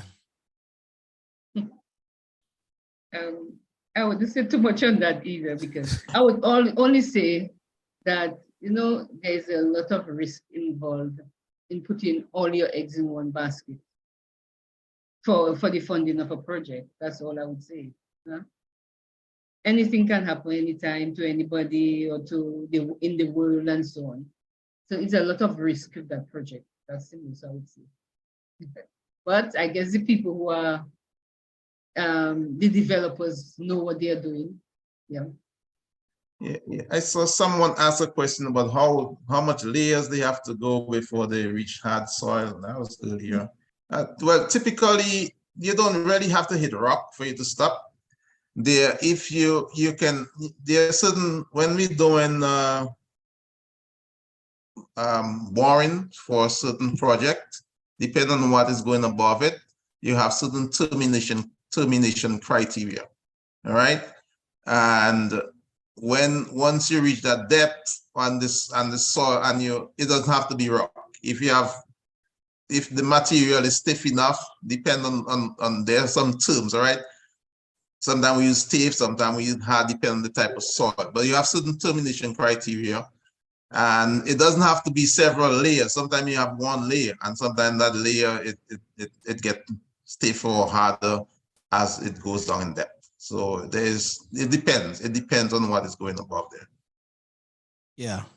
Well, we have different people out there listening to the conversation and have different interpretation of the project in and out of itself. Marceline Edwards is saying here, regardless of the land grabbing soil movement that comes with this being undertaken, she is of the firm opinion and conviction that this is a phantom money laundering scheme. That is what Marceline Edwards is saying out there in terms of her contribution to the program. A number of persons are of that mindset as well. But you guys basically in your field came here tonight to really talk about some of the major issues and concerns as it relates to that airport project. Yeah, I will say when people, I mean, a number of people say, hey, no, they're doing stuff, but no airport is coming. Yeah. I can say, all right, you know what? Based on the layout that I've seen, I haven't seen anything to say that the airport is not coming. All right. Where they put for instance, the Chinese development, I thought they were putting it within where that footprint was. And if they were doing that, I say, why are they building that there? But then when I looked at it, I see it's outside. I say, okay, that is consistent. I looked at where they built in the concrete. It's outside of that. I say, all right, that's consistent. So I'm looking still. So I'm not going to say the airport is not coming. There are some things going on. Something is happening, right? And it's the alignment that I'm seeing is consistent with what I see on that layout that I showed earlier on. So I'm not gonna speculate that. But I know. Well, lofty in the absence of information, people speculate. True. But I'm going strictly on what is being presented, what I've seen. We are told that an airport project is coming, so I'm going strictly with that. There are just some concerns as I highlighted, and another concern that I have is that additional activities are taking place, which I suspect are not going through the proper process. So, for instance, you have that cement plant. There are a lot of environmental concerns related to the cement plant, because we have been that was part of the monitoring that was taking place. How they runoff, it's a lot of washing of equipment, a lot of runoff, and the coast is not too far. So those are my concern, is that these fringe operations that are taking place should also get planning approval. We have heard about a quarry site being looked at somewhere in the heights of Pegwa River. So this, I would say, definitely needs planning approval, because once you are doing quarrying activity, you must, under the law, apply for planning permission. A team of people go into the area, look at it, see whether it's an appropriate site, what measures you will take to prevent the destruction of the river, So that is my concern. Yeah, could I just respectfully butt in here, Edwards? We have somebody on the telephone line wants to make a contribution. Okay. Caller, good evening. You're on to the Civic Vibes. Good evening, Lofty. Yes, good evening. Yeah, good evening, and good evening to your guest, lady and the gentleman. Lofty, my main concern towards that whole project is also the financing part of it. Because we heard the Roosevelt Skerrit say that he's going to give this guy enough passport to raise the estimate. Well, I don't know where to get that estimation from, because you cannot have an estimate if you haven't got all the testing done, all the different plans and everything in place before you could come up with a cost. But he's saying that he's going to give the gentleman to raise the money, and then he will finance the international airport, and then we have to pay him back roughly. I really don't understand that part, how it's going to work. How you could give somebody the people resources, which is the citizenship, They don't want you to say passport, but I know it's passport because on the international sphere, they advertise in the passport, but they're saying they don't sell passport. But nonetheless, you cannot give people to sell a product that belongs to the state, to raise the fund. And after he raised the fund to build the airport, we have to pay him again. Lofty, that doesn't make sense to me. That's why I believe also is a major money laundering scheme, just based on this one statement alone. And then he said the developer is responsible for all the financing. And yet he's coming back and saying his government already spent $75 million. So I mean, Lofty, I'm not saying an international airport wouldn't build, but the way this guy's doing it there, I have to, because a lot of us had believed the Lai River Hotel was going to build, and up to now, all the money spent, we see groundbreaking, we see fraudulent walls, and up to now, we never get no hotel. So that one does have me amazed, Lofty. I don't know. I have to see it before I believe it. Thank you. I'm listening. All right, my brother. Thank you very much. Basically, Annie, Robin, this guy is basically confused. He's sort of still bamboozled as to just how the financial aspect is going to play out itself as relates to the project.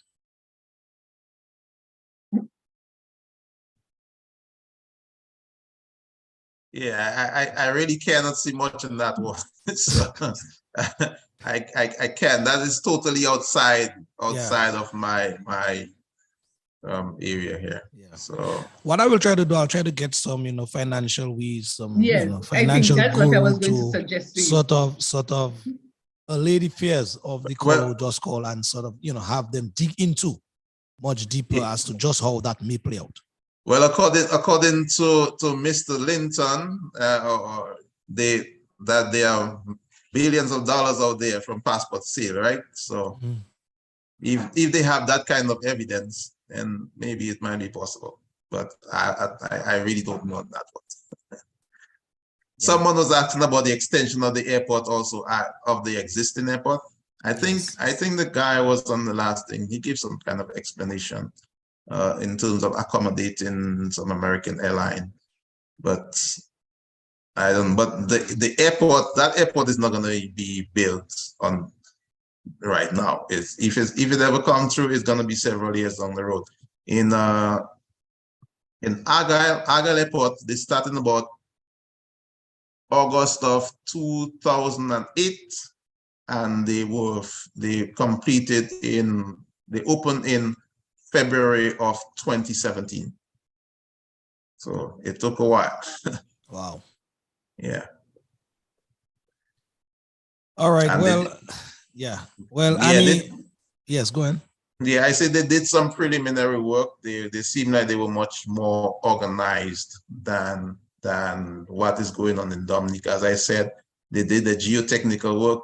They did design. They had the design from Cuba, according to their website, a full design prior to making a decision on the land. They had some weather devices from Venezuela that they started taking data way back from 2005. Right, so the wind study went on for 3.5 years. Have anyone seen any devices getting wind data and all the weather stuff? Because those are important. Those are very important and especially the crosswinds, for instance, can affect the smaller airlines. It doesn't have that effect on the bigger airline, but it can affect the smaller. The orientation for the airport can affect the small airline coming through. And then one more thing, in terms while I'm on there, I see in Wesley we don't have much of a tourist attractions than our beaches. This airport is basically, or the proposed airport is basically cutting off every roadway we have going to the beach, every single one of them. From Battis, Bottom Wesley, the main road, and all our roads that were going down to the beach, totally cut off, right? So on the end of the southern end of that airport, maybe if anything, we could have a road across there to access from there, because some of the beaches are they're small but pretty nice black sand beaches along the coast, and we'll be totally cut off from that. Yes, someone is And writing we on. were, you Yes. said Wesley will be cut off, but Woodford Hill Beach is the beach that we all grew up spending our August Monday on. From Marigot all the way to Kalibishi, everybody would converge on those beaches. So this is going to have just change the way how people traditionally lived in the area. And that is why I maintain that because of all the sacrifices the people have to make, they should be treated with respect. And they haven't even started to talk about a redevelopment plan for the community. How are you going to make people's life easier based on all the sacrifices they have made? How are you going to ensure that they have some form of access to the beach, because access must be made to the beach? That's one thing planning always looks at. How are you going to ensure that the people continue enjoying the benefits that they had before the project started? So yeah, that is really critical, and that's why I maintain that we should continue talking and be vigilant.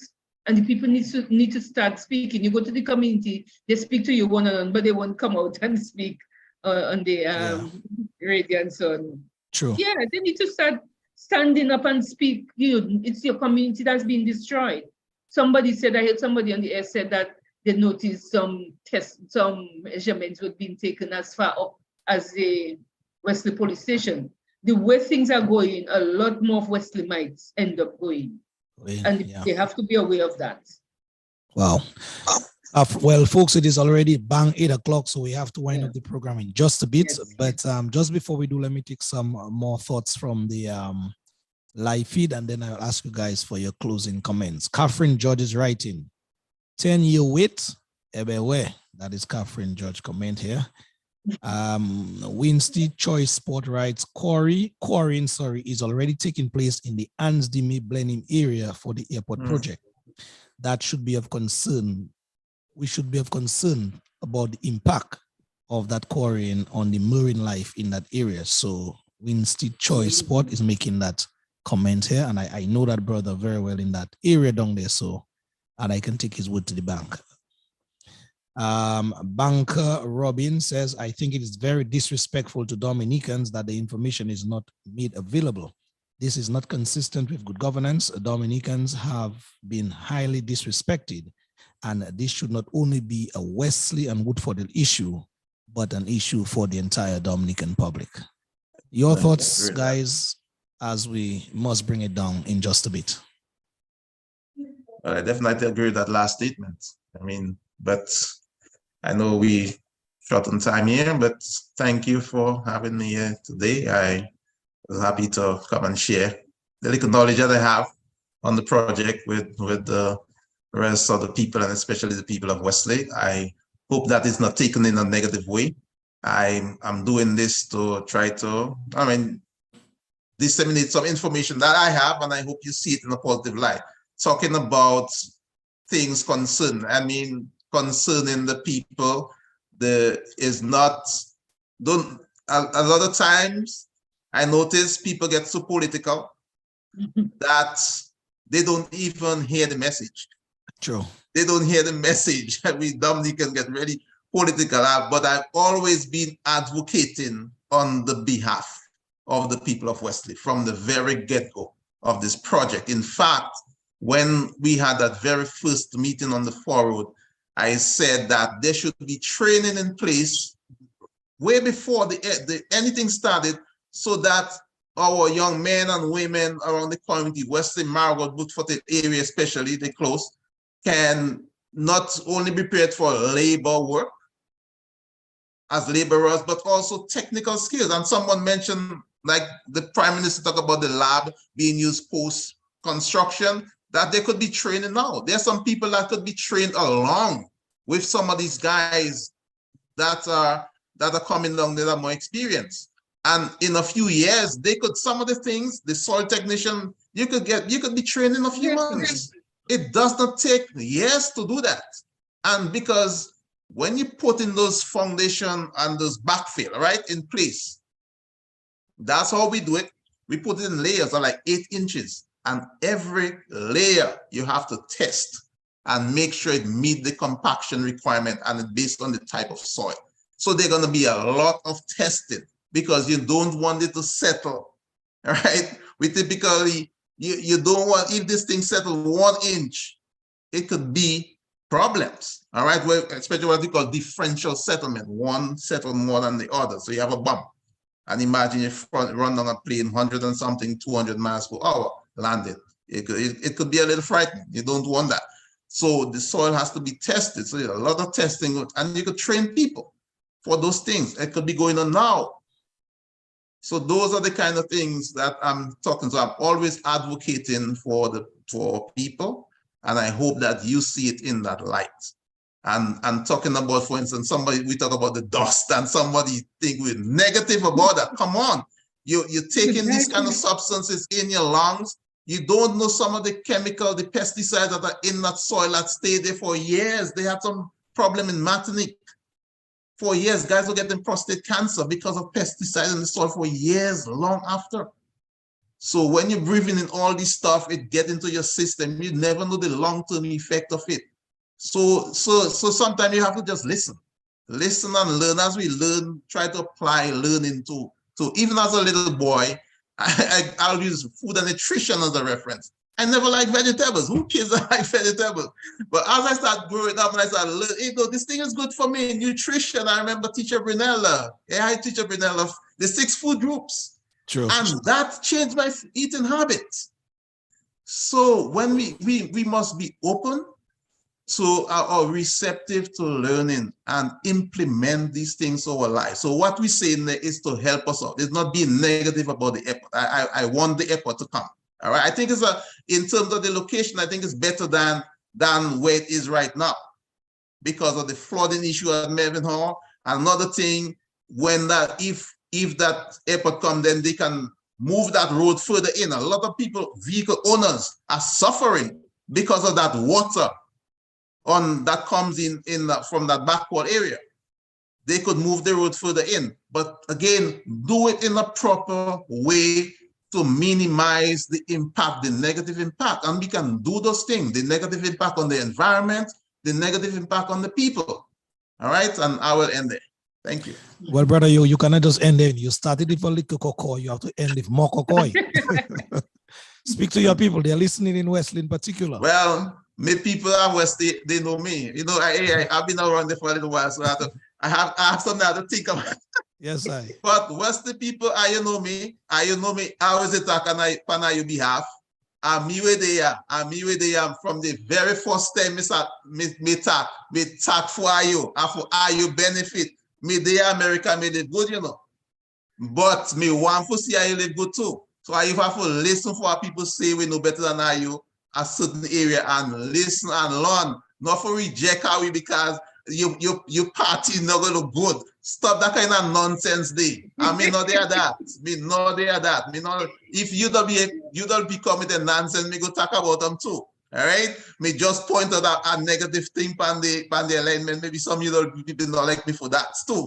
But you know, so I'm here for the people. I'm here for Dominicans. So I mean, I'm here for critics too. If you find what I say didn't make sense, you can tell me too. It's all right.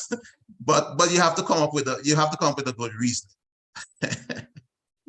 Well, Brother Robin, all I can do is agree with you. I will not venture there at all.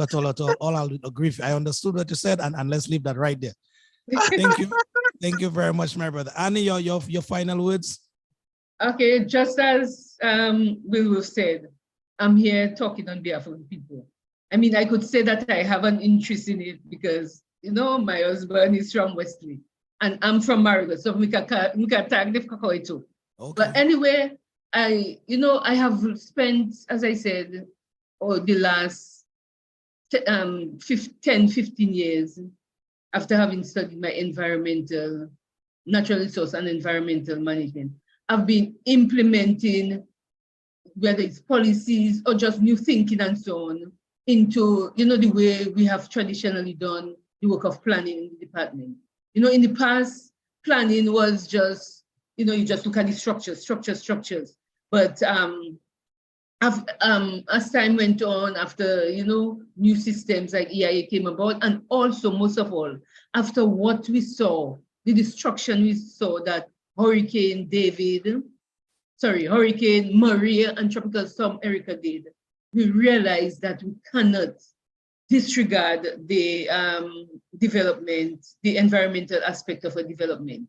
You must take the environment into consideration. And critically, that's why I jumped on this project, because when I look at the site and the number of streams that go through there, this site, it just made me realize that we cannot joke with that place. A lot of this water originates from Mont Dablote. That area, as you can see, is at the foothill of Mont Dablote. Mont Dablote is the tallest mountain in Dominica. And, I'll also go back to Melvino River.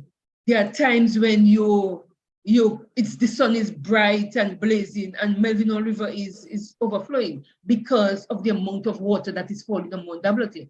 So because of that, villages like Wesley and also Marigot have a lot of springs, we in Marigot have a similar situation in terms of underground water. So that is why I'm so concerned about this airport being done properly, taking the environment into consideration. Yes, you can do development anyway, but you have to take the natural environment into consideration and consider the fact that we are experiencing climate change.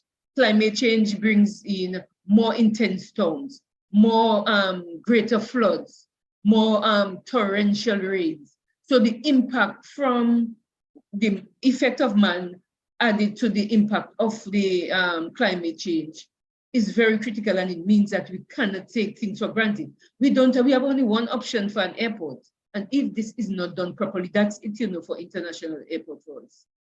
So that's why I've decided to take this on, and I'll not stop talking unless I see that things are being done properly.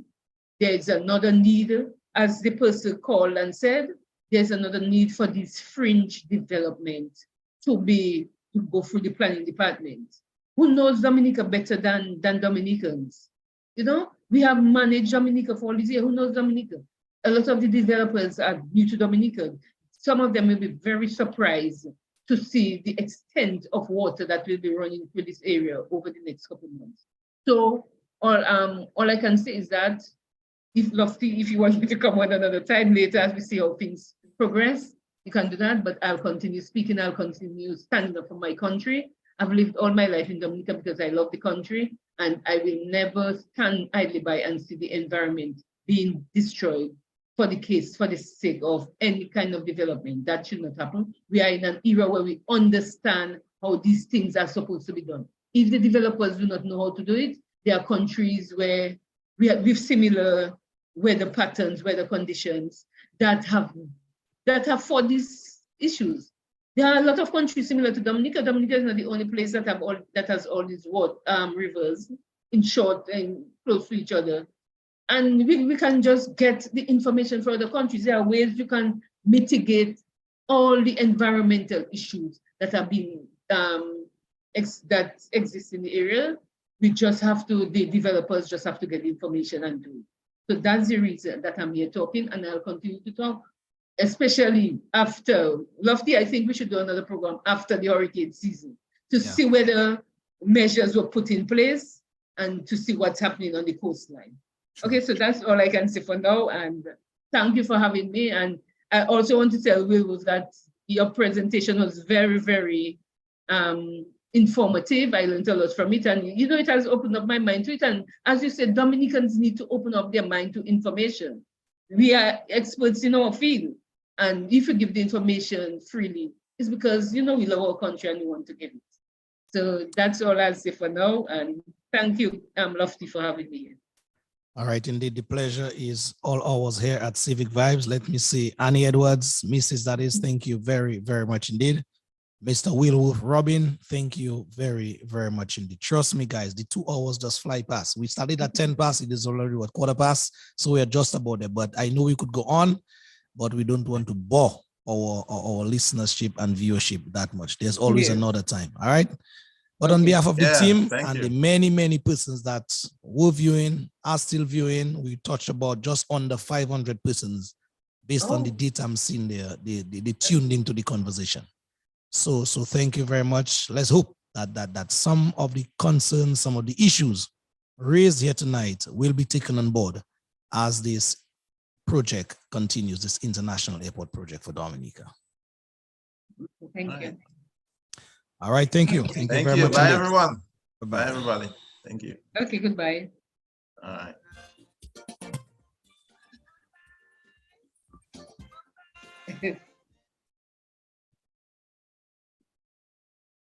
All right, Dominicans, thank you very much indeed. I queued up a song there to play from Brother Soul Puss entitled Respect the People. That thought came in through the conversation as a thought where Mr. Robin and Mrs. Annie spoke of the international airport for Dominica. Let's take that number from Soul Puss as we bring the curtains down on thing here. He entitled this one, Respect for the People.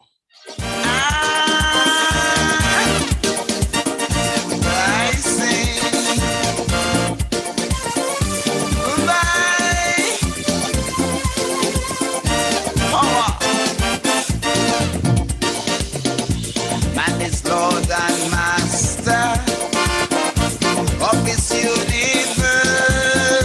so of all man endeavors, the people must come first. The world has seen leaders fallen because they forget the people are the masters. They have everything in their hands and still lose out because they forget. Serving people is what power is all about. Man, so they let the greed and ambition make them forget what's their mission. They let money take control of them. We have seen politicians spend millions and still lose the election. Cause the respect of the people is stronger than money. Stronger, it decides your fate. It's the people, not money, that make any great leader great. All right, Dominicans, thank you very much for your eyes and ears this 4th day of June 2023. Very informative program at that, raising the concerns and issues of the much talked about international airport for Dominica was discussed here earlier. An opportunity. By none other than former Chief Physical Planner, Mrs. Annie Edwards. Money does make. And also Structural Engineer, Mr. Willwolf Robin. Then all of the campaign promises, all of the concern for the masses, take second place to greed and ambition until they ensure their own self-destruction. Man, so they let the greed and ambition. So Dominica, as the advert on the screen says, thanks for watching and see you next week Sunday, same time, same place. Take control of. My name is Loftus Durant, signing out. Bye-bye. I love you. Politicians spend millions and still lose the election because the love of the people is stronger than money. Stronger, it decides your fate. It's the people, not money, that make any great nation great. I sing, bye-bye.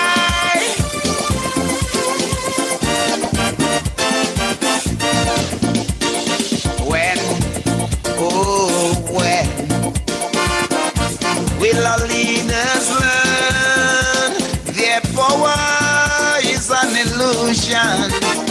No man stands on his own. Respect of the people is what comes first. It is the people who got the vote.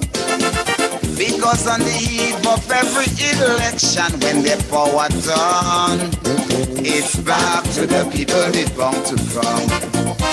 Man, so they let the greed and ambition make them forget what's their mission. They let money take control of them. We have seen politicians spend millions and still lose the elections. Cause respect of the people is stronger than money. Stronger, it decides your fate. It's the people, not money, that make any great leader great.